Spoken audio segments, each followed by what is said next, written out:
Hey, this is Leif Gamford. I played the cash register thief in The Amazing Spider-Man, and you're listening to the Everything Geek podcast.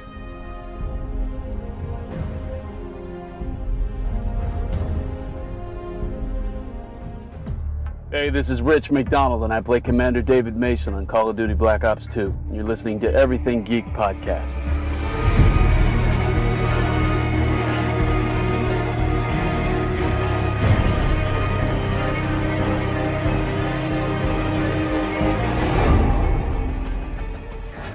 Hello, I'm Simon Fisherbecker. You probably know me better as Dorian Moldavar from Doctor Who, or the Fat Friar from Harry Potter. And this is Everything Geek Podcast. Your attention, masters, mistresses. All systems functional for the Everything Geek Podcast.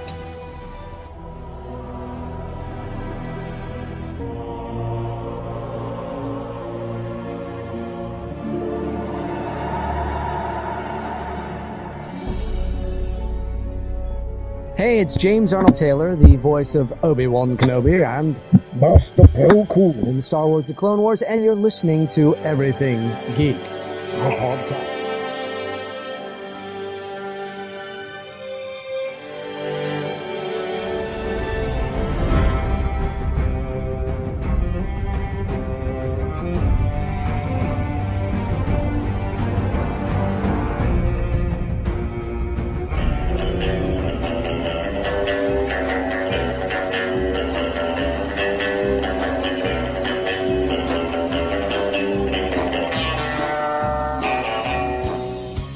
Face it, Tiger.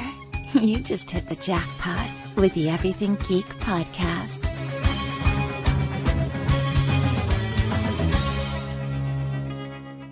Hello everyone, you're listening to the Everything Geek podcast. I'm your host Ruari, and joining me are co-hosts Lawron. Hello. And Lawrson. Hello. And also joining us today is a very special guest. We have actor Stephen Ryder, best known for playing Blake Tower in the Daredevil series, Admiral Rochon in The Butler, Seeker Reed in The Host, Diego in Event 15, CIA Analyst in Safe House, Paul Quinn Debater 2 in The Great Debaters, G-Dog in Shameless, Eric Millworth in Lucky 7, and Jack Williams in NCIS Los Angeles. Stephen, how are you? I'm doing very well. How about yourself? We're very well, thank you. It's a pleasure to have you join us on the podcast today. Thank you for having me. You're welcome. So I'm excited. I can't wait. see what y'all gonna cook up for me. Yeah. Well, we've cooked up a treat for tonight, I can tell you that. Or today. So, getting right into my first question for you, sir. My first question is, how did you decide you wanted to become an actor? You know what? I went to undergraduate at Morehouse College in Atlanta, Georgia, and I was a finance major. And I was a finance major, one, because I didn't know what I wanted to do, and two, my uncle was in business, and he was like, you need to learn business. So I don't think I had too much of a choice. But what ended up happening was my junior year, I took an intro to acting class over at Spelman College. Morehouse College is an African-American college, HBCU, a historically black college. And Morehouse is also an all-male school. But the all-female school is Spelman. Spelman is where they offered acting classes. And so I was interested, and I was like, you know what? If this doesn't go the way I wanted, at least I can be over there with all the girls and at least try to get some. So, from my perspective, it was a win-win. And I took an intro to acting class, and I felt I could not have before, and I realized it was something that I really wanted to explore. And it ended up with me going to acting on the grad school at UCLA, and I was on my way in terms of my academic studies for becoming an actor. It's very interesting, really interesting. Moving on to my second question, how were you originally cast as Blake Tower in the Daredevil series? Actually, I had watched, it's a little backstory. I had watched season 1, and I was telling everybody about season 1. I mean, if anybody would listen, I was telling them, you got to watch season 1 of Daredevil. It's so great. And then I ended up auditioning for this Marvel secretive project, and I was in LA at the time. I live in New York now, and I had to put myself on tape because they were auditioning out of New York, but I was in LA, and I had been into the casting office before. So I put myself on tape with my acting coach, and I really felt great about it. But again, I didn't know what I was auditioning for. So it wasn't until probably about 2 weeks later that I got the call from my agent and my manager that I had got the role of Blake Tower, which I didn't know I was auditioning for, on Daredevil. And I screamed. I was like, what? I was like, this is crazy. Because for me, I didn't know that this was I didn't even know what I was auditioning for, So I was excited that I got the part. I mean, more than excited. It was my favorite show of 2015. Wow. So dreams do come true. That's the point I'm trying to make. Yeah, they definitely do. And it's really interesting as well because, I mean, your reaction would have been the same for a lot of people, if they were in your shoes, booking that role. Oh, by far. I mean, my goal was to book a series regular last year. I mean, that was the biggest thing of last year. And, I told my agent and my manager, I told a couple people, and I was like, I'm going to book a series regular. I said, the challenge is God will not tell me when and what. I said, so that's going to be a surprise. But I said, I guarantee you before the end of the year, I will book a series regular. Who would have known that it would have been on my favorite show? Yeah. Just funny how things work, like that sometimes. I mean, things coming full circle in a way. Yeah. It's incredible. I mean, dreams do come true. I must say so. Yeah, definitely. So, moving on to my third question, and I apologize in advance, it's a bit of a long-winded one. In season 2 of Daredevil, your character starts out as a subordinate of Samantha Reyes, and following her death plays a key role in helping Daredevil track down and capture criminals. As an actor, what was it like for you seeing your character evolve like this over the course of the season? It was great. I mean, the crazy thing is, I feel like you all, because it's you get the result, right? So the result is that March 18th, the whole season, came out. And so you see it in its entirety. But because of the nature of Marvel and Netflix, we don't get it the same way you see it. Like, I don't know from week to week what I'm really doing. And so for me to see it as a whole, I got a chance to see the evolution of the character and how he actually progressed, because it's one thing to read about it, but there's another thing to actually see it. And so for me, like, I was very excited because I felt that you knew from the moment that Reyes showed up, you understood her point of view. But you didn't know Blake Tower's point of view because, for the most part, when he was around her, he really doesn't say but so much, And so it wasn't until you got a chance, like in episode 3 and in episode like 5 or 6, when he talks to Foggy and he talks to Deborah, Karen, where you get a chance to actually see his point of view and actually what he believes in. And I thought that was pretty cool too, to see that ultimately, to see his goal, his desires, but to also see his struggles, his fears. I think it's just pretty incredible, seeing any character get to evolve in that way. And I felt like, remember the group Boys to Men? The group Boys to Men? Yeah. Well, I feel like you get a chance to see him go from a boy to a man. You start to see him become his own person. And I think that's the cool part about it. Yeah, I think that's a really great way to look at it. And you made a very good point as well with a lot of fans. And, they binge watch Daredevil. They did with season 1 and with season 2. They just watch all 13 episodes either right away or as quickly as they can. And I have to actually confess, I'm not the biggest fan of that method for the same reason. Well, you didn't criticize it, but, you made the point that you get to see the characters evolve more if you watch it slower, or if you find out slower. And I actually agree with that because I prefer to do that. That's my preferred method of watching shows. So it's very interesting. It took me about 2 weeks to finish Daredevil. I mean, one, because I'm in it, so it's hard to like watch yourself, and I want to rewind it and like look at what I'm doing and what I'm not doing, and really try to be constructive. But also, because you get on 13, the challenge is that you watch it, and then you can be done within a day or two, and then you're like, okay, what's next? Exactly. And so I wanted to make sure that I needed to take my time with it. For a lot of different reasons. And I think that the good thing about Netflix and like Netflix and Amazon or Hulu, but Netflix specifically, is that, you can come back to it when you want to. It's like, it's like DVR, it's there, and it will pick up exactly where you left off. But it's up to the individual whether or not they want to take it slow or they want to speed up their own process. And I think that's cool, the fact that we have the opportunity to actually, we all have a different approach to how we watch things, and it caters to all our different approaches. It's all inclusive, Yeah, exactly. I completely agree with you.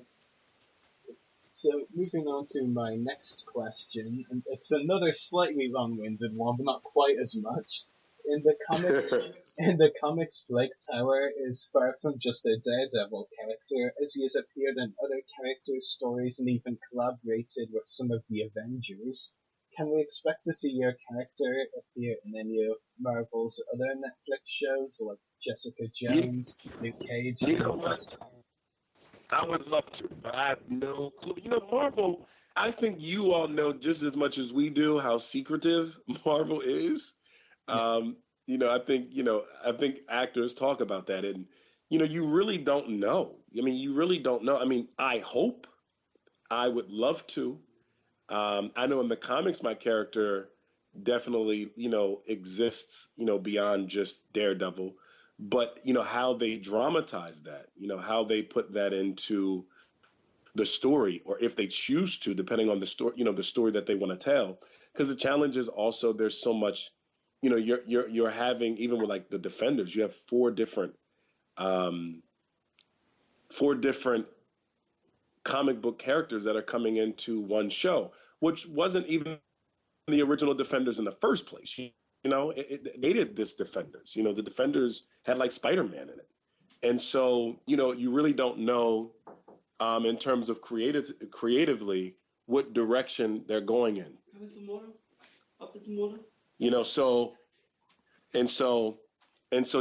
I don't know, but I hope. I'm excited to see, and I'm crossing my fingers and I'm crossing my toes, and I hope you all do the same. We'll definitely be doing the same. It is actually interesting as well, because the character that we mentioned before, that your character started off as a subordinate to Reyes, she actually debuted in a Jessica Jones episode. She did debut. Yeah. Yes, she did. She actually did. Yes, she did. Yeah. And it was funny because I vaguely recognized the character when she showed up in Daredevil, and I'm like, have I seen that face before? And then I went to the Marvel wiki and I saw she was in Jessica Jones, and I'm like, huh, that's interesting. Because it's like Rosario Dawson. Rosario, her character Claire Temple might be the only character that has showed up in all of them. We all know that she's going to be one of the main characters on Marvel's Luke Cage, and we definitely have seen her, of course, in Marvel's Daredevil, and she was on Marvel's Jessica Jones. So we've seen her cross over, and I think that they do have people that, but I think that a lot of us, most of us are in the, in the wind. We really don't know. We're in the black until they tell us something different. So I do hope, and I'm excited to see, regardless if I'm in it or not, I really want to see how all of it plays out. Definitely. Just as a fan, Yeah, and we can't wait for the same, of course. So, moving on to my fifth question, what has your experience been like working with the cast and crew of Daredevil? Are you hoping to work with them again soon? Probably a stupid question. No, not necessarily stupid. Listen, I mean, I think the cast is more predictable, meaning you kind of know who might be coming back or who, Um, one, I think we had a really great group of people. I mean, I think that, from an actor's standpoint, number one is Charlie Cox. And Charlie is just he's a delightful person. He's just a really great guy.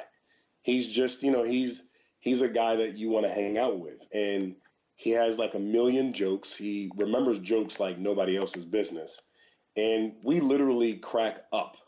And when you have someone like that that's the lead of a cast, it's impossible not to have fun and enjoy yourself, It just is. And I think he dictates that from the cast and crew. But the crew is just as nice. I mean, we had a really, really great group of people. And I felt like it was one big family. And for me, being on different sets, you just rarely get that. You rarely get that. And it was really nice to be able to create and have a safe environment to create as actors, as the crew. And so it was I would love to work with them again in any capacity, because I felt like we had really, really great chemistry as a whole, just as a group, as an ensemble cast. Yeah, and it certainly comes across on screen, so it's great to hear that you thought the chemistry was great as well. Yeah, because it's very, you have very rigorous nights. I mean, there's a lot of night shoots, as you could tell. I mean, it's not like most of the show is shot during the daytime, so, you definitely want to be on set with people, cast as well as crew, that you just can get along with, that you can go grab a beer with if you wanted to. And I think they really, Marvel and Netflix, they chose a really great variety of different types of people, but people that, regardless of how different they are, actually really get along at the same time. Did any of the cast or crew members invite you out for beers? Well, yeah, I mean, I do know some of them. I mean, yeah, I mean, you keep in contact with some of them, of course. I just had to ask. Yeah, I mean, I'm not a beer man, I want to drink, but yeah, I definitely have met up with some people, because you build, you have the potential to build really genuine relationships with people. Definitely, and that's great to hear. So, yeah. my final question for you, sir, is do you have any upcoming acting roles or any other projects that you would like to talk about? Yes, I do. I actually leave tentatively on like the 19th or 20th of this month. I'm actually going out to Romania, so I'll be in Eastern Europe. I'm shooting Harley and the Davidsons. It's a mini-series for the Discovery Channel, and it's the making of how, the motorcycle company Harley Davidson came into existence. And I'm playing a character named Blake Tower. Not Blake Tower, what am I talking about? Blake Tower. You got me talking about Blake Tower. I'm playing a character named William B. Johnson, and he was the first African-American to own a Harley Davidson dealership in the States, as well as the first African-American to compete with white motorcycle riders in the early 1900s. So I'm going to Romania in less than a week for about 2 months. Wow, that's really exciting. Have you been to Romania before? No, I haven't. But if you ask me that question in 2 months, I will say yes, I have. I'll make a note of that, and I'll send you a tweet in 2 months. Sir, exactly. Have you ever been to Romania? Romania? Yes, I have. Yes, I have. That's really interesting. It's a really great story you'll be getting to tell in that mini-series as well. Yeah, and I think that's the beautiful thing about, TV right now. I feel like we're really in the golden age of television. Really, we are, because it's so expansive. You could have a web series, and that show can get critical acclaim, and then all of a sudden find yourself, directing or creating a show on HBO or being an actor somewhere else. I think it's just pretty awesome that, we're having the ability to, be able to act on so many different platforms nowadays. Definitely. So that's all of my questions for you, Stefan. I'm going to let my co-host Lawron ask his now. Okay, I'm listening. Yes, my first question for you. We all know Daredevil is a pretty intense show, and I'm just curious, like, were things as intense on the set of Daredevil as they appear to be on camera? Yes, I would definitely say so. I mean, as you can tell, I didn't have a lot of fight scenes, but yeah, I think that, well, one, we do know that if you all believe it, it means that we're hopefully our job, and we're believing it too while we're doing it. And from first season to second season, I mean, they upped the ante. I mean, everybody's saying the same thing. Mm-hmm. And they had a really great stunt coordinator. I mean, just a really great team of people. I think from the showrunners to the writers to the stunt coordinator to everybody. And so I think that everybody knew that based on first season, they had a really special thing, and they wanted to make sure that they carried that into the second season, especially because they changed showrunners from Drew to the two showrunners, Doug and Marco. And so I think that they wanted to make sure that they didn't just up the ante just because, but they did it because the story itself demanded that from everybody. And I really do believe on every level, I felt like the writing was better, the action was even more intense, everything was more intense. And I felt like everybody came from guest stars or co-stars all the way up to, the showrunners, as well as Jeff Lloyd, the actual, creative television network. I feel like everybody's bringing it. Yes, and I definitely agree with that. I mean, as a viewer, I really enjoyed the first season of Daredevil, and then the second season was just amazing. You can really, really sense that everyone really played their best hand here and really worked hard to make this, a really good second season, and it shows. It really shows. And my next question for you. I'm sorry, we're breaking up here. No, go ahead. Can you hear me okay? Can you hear me? Yes, I can hear you now. It keeps going in and out. But my next question for you, any fun behind-the-scenes moments you'd like to share from working on any of your projects or any of your experiences as an actor? I don't remember, all the jokes, but I remember we were in makeup, and it was, I'm pretty sure Michelle Hurd, who plays Samantha, was in there, and Charlie was in there, and I'm pretty sure Foggy Eldon was in there. Maybe Deborah was in there too. I'm pretty sure Deborah. I think we were all in there. But Charlie and I were sitting right next to each other, and Charlie loves telling jokes. Charlie for some reason, he just has a catalog of jokes. He remembers jokes. And, if you start laughing, we're actors, so, we love an audience, right? Man, he told me probably 8 or 9, 10 jokes back to back to back. I was laughing so hard they had to make me leave because they were like, we're not getting anything done. We cannot do the makeup on Charlie because he keeps on turning around to Stefan, telling Stefan jokes, And it was like, oh man, we had tears coming out of our eyes. I had to go back to my room and wait because they were like, we're never gonna shoot anything, having these two go back and forth with their jokes. It was hilarious.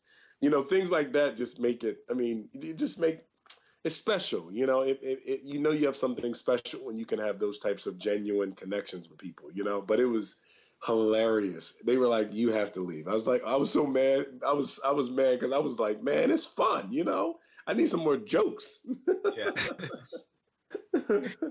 So yeah, that was awesome. And that was all the time. But I remember that one time they had to get me out of there. One of the PAs came and said, Stefan, are you done? I was like, yes, I'm done. They were like, okay, let's go. That's awesome. That sounds like a lot of fun. Oh, it was so funny. I had tears coming down my face. It seems like you really enjoyed your time working with them, and any time you may have in the future, I'm pretty sure you'll enjoy it as well. So on that topic, what actors and other actresses would you like to work with in the future? Of course, my cast members. I would love to work with right now? Mark Rylance is one of my heroes. He just won for Bridge of Spies. You know what I'm talking about? Yes, yes, I do. I do. I think what it is about Mark Rylance is that Mark Rylance might be one of the most flexible actors of our time because he's considered the greatest, the greatest Shakespearean actor of our time, of his generation. But what I love about him is that he just won an Oscar, but for the BAFTA Awards he couldn't come because he was doing something at BAM in Brooklyn, doing a play, and I just think that's exciting. I would love to. It's one thing to do a television show, maybe a television show a little bit different, but there's one thing to do a movie, but there's another thing to be able to work with, like a Kate Blanchett or a Judi Dench or, a Denzel Washington or, a Dustin Hoffman or, all these incredible actors. I would love to do not just movies or television, but a play. I mean, to get an opportunity to work with someone like Mark Rylance on stage for 6 months. I mean, that's a masterclass, I mean, the things you'll learn. Mm-hmm. So I want to work with not just, these actors on TV and film, but also theater. I want to be able to do it all and work with all these different types of people and all different types of mediums. Viola Davis, I would love to work with her on an August Wilson piece, and work with Forrest Whitaker maybe on something that we create, So I have very high dreams. I have big dreams. I have big. That's awesome. Yeah, but also yes. directors and writers. I mean, Spielberg and Clint Eastwood. I mean, Aaron Sorkin as a writer. I mean, Tony Kushner. I mean, there's just so many talented people. There's incredible cinematographers. I mean, I just want to work with greats and put myself in a position to be available to actually listen and learn, because in no way am I a master at my craft, but I would love to work with other people that are masters. Stephen McKinley, Ruben Santiago. These are some great theater actors, So don't get me started. You got me. I might talk you to death now. That's all right. That's awesome, though. You seem like you really thought this through, and that's good because you got to have ambition. You got to go after it, and I can already tell that you're really after it already. And your list of actors was very interesting because you didn't list like just a whole bunch of like huge names and whatnot, but you have genuinely people that you want to work with in this industry, and so I think that's really cool. And they're huge. They're just huge in their own right. I mean, exactly. Listen, yeah. Mark Rylance is just as good, if not a better actor than pretty much any actor we know of today. He really just is. But he wasn't working in television and film for a long time because he was on stage. I mean, he's probably performed in over 5,000 to 6,000, 7,000, 8,000 performances. So I don't know too many actors that I don't know about you, but unless you were talking about like a Ian McKellen or like a Judi Dench, there's not a lot of actors with that type of training, with that type of experience. You can be in 100 movies and still not have that type of experience. That's very true. So, I think it's relative in terms of what greatness is. And hopefully, I've had to challenge what I thought greatness was, because greatness isn't just what meets the eye. It's, the more we learn about what we think is great, the more we can expand upon that, Mm-hmm. If that makes sense. Yeah, that definitely makes sense. And my last question for you, what advice would you give anyone looking to get into the acting industry? Study your craft, because that's the only thing you have control over. You don't. I know actors that are better than me. I do. I know actors that are better than me, but they have not worked as much as I have. And I don't think there's any rhyme or reason why people work and why people don't. I really don't. I don't know that answer. I don't think nobody knows that answer. But what you can do is, if you approach it as if you've never made money, one, ask yourself a question. Would you do this if you couldn't make money?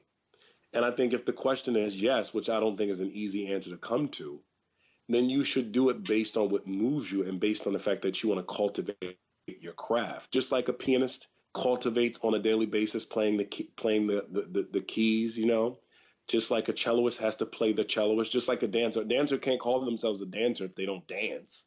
An actor has to act, and whether or not that's on stage, whether or not that's in TV or film, I think as an actor you have to continue to take classes, learn your craft, struggle with it, and continue to expand yourself. So like a Mark Rylance who can, win a Tony playing, in Jerusalem, and then the next year come back and do Henry V, and then also play Olivia in 12th Night, that you have expanded your instrument enough to know how to approach all those different characters in very different ways outside of just the way that meaning the way that Stefan approaches stuff. You know what I'm saying? Because TV acting is like that. That's TV acting. But I think that if, the only way I believe I'll stay around, and the only way I think a young actor can become relevant is that they expand themselves so that on Monday, then Denzel told me this, on Monday, you can do Shakespeare. On Tuesday, you can do Malcolm X. On Wednesday, you can do a comedy, and on Thursday, you can do August Wilson. You know what I'm saying? Like, you understand what he's really trying to say? Yeah, I think I get it. That you can do it all. And I think that as an actor, you have to train yourself for that, because you don't know when the opportunity is going to come and how it's going to come and what form it's going to come in. But if they're asking for someone to play, this character that, juggles, and you've never learned how to juggle, chances are that might not be the opportunity for you, because you don't even know what that is. I don't know what that is, but I think I should be trying to figure that out. I should be trying to cultivate myself. So I think, to make a long story long, a long answer long, work on your craft. That's it. You have to, because that's the only thing you have control over. And let the chips fall where they may. Yeah, that's great advice. Thank you for that. I really appreciate that. I hope so, because it's true. Yeah, let's be very clear. I'm on a show right now, right? We're talking because I'm on a show. Mm-hmm. But if I'm not on another show, we might never talk again. So I can't act as if the show I'm on isn't the reason why we're talking. And at best, even if, God willing, I'm on this show for 5 years or 6 years, at some point it has to end, right? And so, one, I don't know if I'm on the show, but if I end up, if God willing, I'm on the show for another 5 years, at some point it has to end. And so then the question I still have to ask myself is, then what's next? Because I just don't think you want to have this conversation 8 years from now. You know what I'm saying? It's very true. Yeah, that makes sense. Yeah. Okay. Thank you for that, actually, because I was going to say, it really encourages me. Yeah, that's something I can definitely tell my friends who are trying to get into acting. And I always ask that question because I feel like everyone has a different answer and everyone can take from it what they've learned and, share that knowledge. So that's really cool. Listen, I'll say this and say it. I'm very short. Probably not. Just joking. Look, when you are, I'm not 19 or 21 years old, right? And what I mean by that is, I'm not Halle Berry. I'm not Denzel Washington. I'm not, Boris Kodjoe. What I mean by that is, or Charlize Theron. And what I mean by that is, I don't look like that. I don't look like that. And I think I'm a handsome guy, but I'm not a model. You know what I'm saying? I'm not a model. And typically people that skip steps in our industry are people that kind of look like Johnny Depp, or they look like Tom Cruise when they were younger. These are really like really gorgeous people, where our society says, even Hollywood says, you know what, we'll put not those actors specifically, but we'll put Bob or we'll put John on this show, because when John takes off his shirt, John looks like a model. And that's what we want, because ultimately we're trying to get people to watch our show, right? But somebody like me who's handsome, right? Good looking dude, but I'm not like a sex symbol. I'm probably not going to get that pass. So I'm not going to, I didn't skip steps because of that, because I didn't look like whatever Hollywood at that time was saying was the look that allows you to skip those steps. Does that make sense? That does. That definitely makes sense. So if I didn't learn my craft, and if I, like the fact that I'm in class right now, I would not be working, period. The only reason why I'm working is because I understood on a certain level that my looks weren't enough. And so people have to be very honest with. I think you're talking about your friends. People have to be very honest with themselves and be like, look, I'm a good looking guy, but I'm not Tom Cruise or Brad Pitt when they were 20. And so if this is something I really want to do, then I got to work my ass off because I'm not going to get it the easy way. Not even saying that's easy, but I'm not going to be allowed to skip steps because of how I look. I mean, just because my mom told me I'm the most beautiful person in the world, I really got to realize that I don't think everybody else thinks that at all. You know what I'm saying? Yeah. So. Well, again, thank you so much for that. That was really informative. Yeah, I hope so. Our other co-host has a few questions for you, but that's all the questions I have for you, Stefan. Thank you so much. Oh, anytime. Hi, Stefan. This is Lawrson. I hope I'm helping. I hope this makes sense. Oh, absolutely. What's up, Lawrson? Yeah. How you doing, Stefan? I just have a couple questions. I'm having fun over here. I'm sorry? No, I'm having fun over here. You asked me how, so I'm having fun over here. Oh, we are too. We definitely are too. I just had a question. When you were playing Blake Tower, where has that role specifically taken you as an actor, like personally? Like, what have you learned just from playing Blake? You know, I think Blake is a lot more sophisticated than I am. I think that he has to be a lot more slick. I think he's more slick. You know, because I'm an actor, which means, you know, one, I don't have to wear suits. Two, I'm around people that are probably like me a lot, and, you know, we're a crazy bunch. But he's a lawyer, and not just a lawyer, he's aspiring to be like a district attorney or a mayor. He's aspiring to be bigger than what he is at the present moment. Not to say I'm not, but it's just different. And so I think for him to be able to have Reyes, you know, District Attorney Reyes, trust him, and at the same time be trying to you know, make deals behind her back and her not know, I think takes a lot of skill, you know? Exactly, yeah. A lot of skill. And I don't think I have that. Or even if I do, I don't think I've cultivated it to the extent that he has, which I think throughout the episodes I get better at, right? Yes, and absolutely. Something I have to cultivate in my own personal life to see if I can even struggle with bringing even more of that.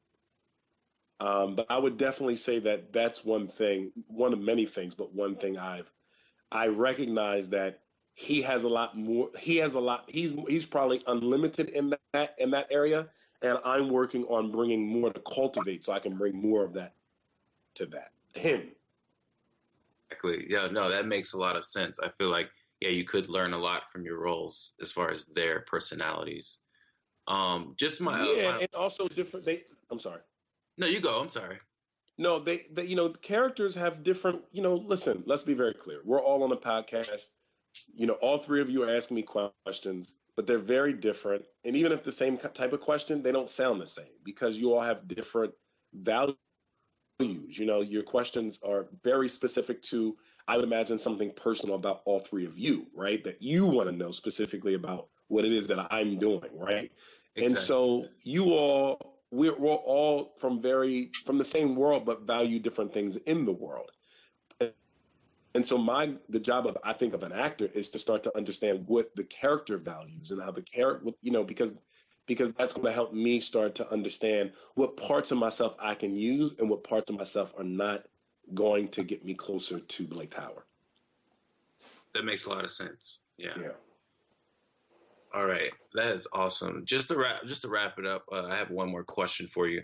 What was it like working for such a large company like Marvel? Just like on an actor's level?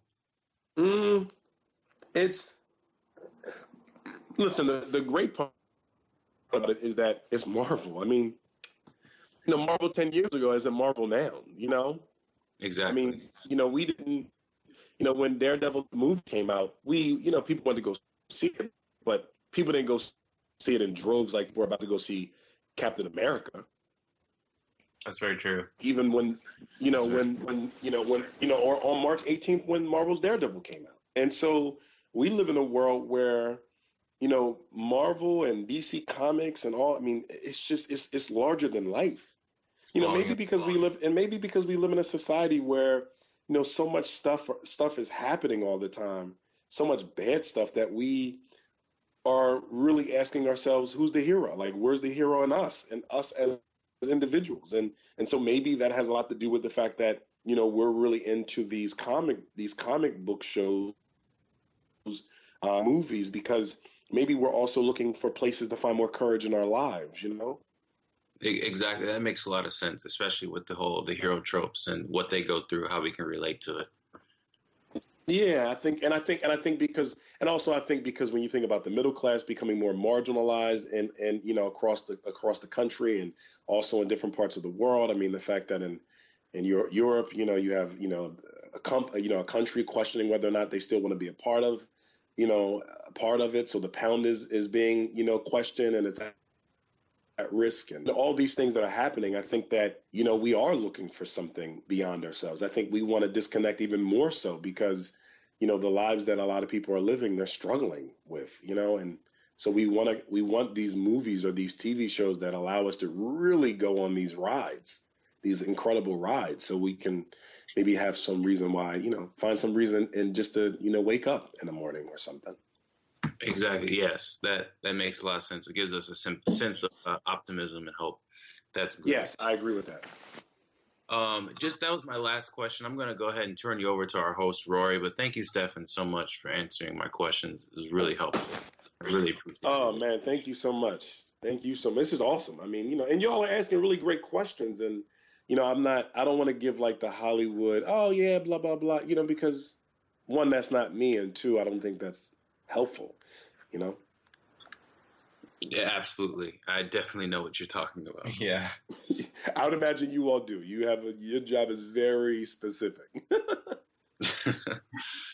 So that's all of our questions for you today, Stefan. It's been a pleasure talking to you on the podcast. And hopefully we'll talk to you again at some point. I would love to. This is awesome. I really enjoyed this process, so I would definitely want to do this again. Thank you so much. So we'll talk to you again soon. Thanks. Thank you so much too. And you all take care and enjoy your weekend and have some fun for me. Yeah, we will. We definitely will. Take care. Bye. Okay, take care, everybody. Have a good one. All right, see you later. Bye-bye. All right, take care. And I just want to remind listeners that Daredevil Season 2 is now available on Netflix. So if you haven't watched it already, be sure to do so. You can be like me and not binge watch it, or you can, binge watch it. But I imagine the binge watchers have, done the binging already. But yeah, Daredevil Season 2 is available on Netflix. So make sure to check out our podcast links. Check out our website.everythinggeekpodcast.com/EGP. Check out our Facebook page, www.facebook.com/everythinggeekpodcast. Check out our YouTube channel, www.youtube.com/user/everythinggeekcast. Check us out on Twitter, twitter.com/everythinggeekp. Check us out on Instagram, instagram.com/official everythinggeekpodcast. Check out our Mixcloud profile, www.mixcloud.com/everythinggeekpodcast.